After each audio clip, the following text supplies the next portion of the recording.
L'utilisation du 49.3, un passage en force pour l'opposition, plutôt un outil constitutionnel pour la majorité.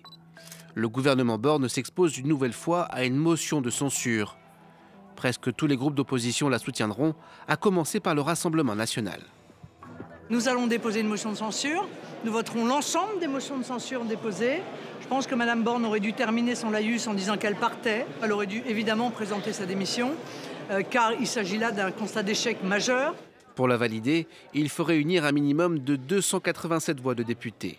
Mais voilà, pas question pour la NUPES de soutenir un texte proposé par l'extrême droite.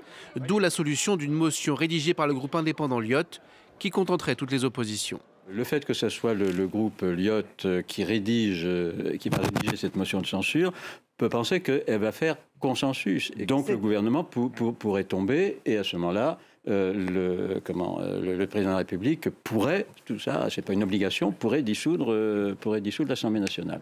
Hier soir, le patron des Républicains, Éric Ciotti, donnait la ligne de conduite. Son groupe ne soutiendra aucune motion de censure. Mais au sein des LR, tous ne sont pas de cet avis. Je pense qu'on étudiera les motions d'où qu'elles viennent, on les regardera attentivement et je pense qu'on n'aura aucun scrupule à voter une motion de censure. Jusqu'à présent, jamais un gouvernement sous la Ve République n'est tombé suite à une motion de censure provoquée par l'utilisation du 49.3. En octobre dernier, une précédente tentative avait rassemblé 239 voix, un score qui pourrait être dépassé la semaine prochaine.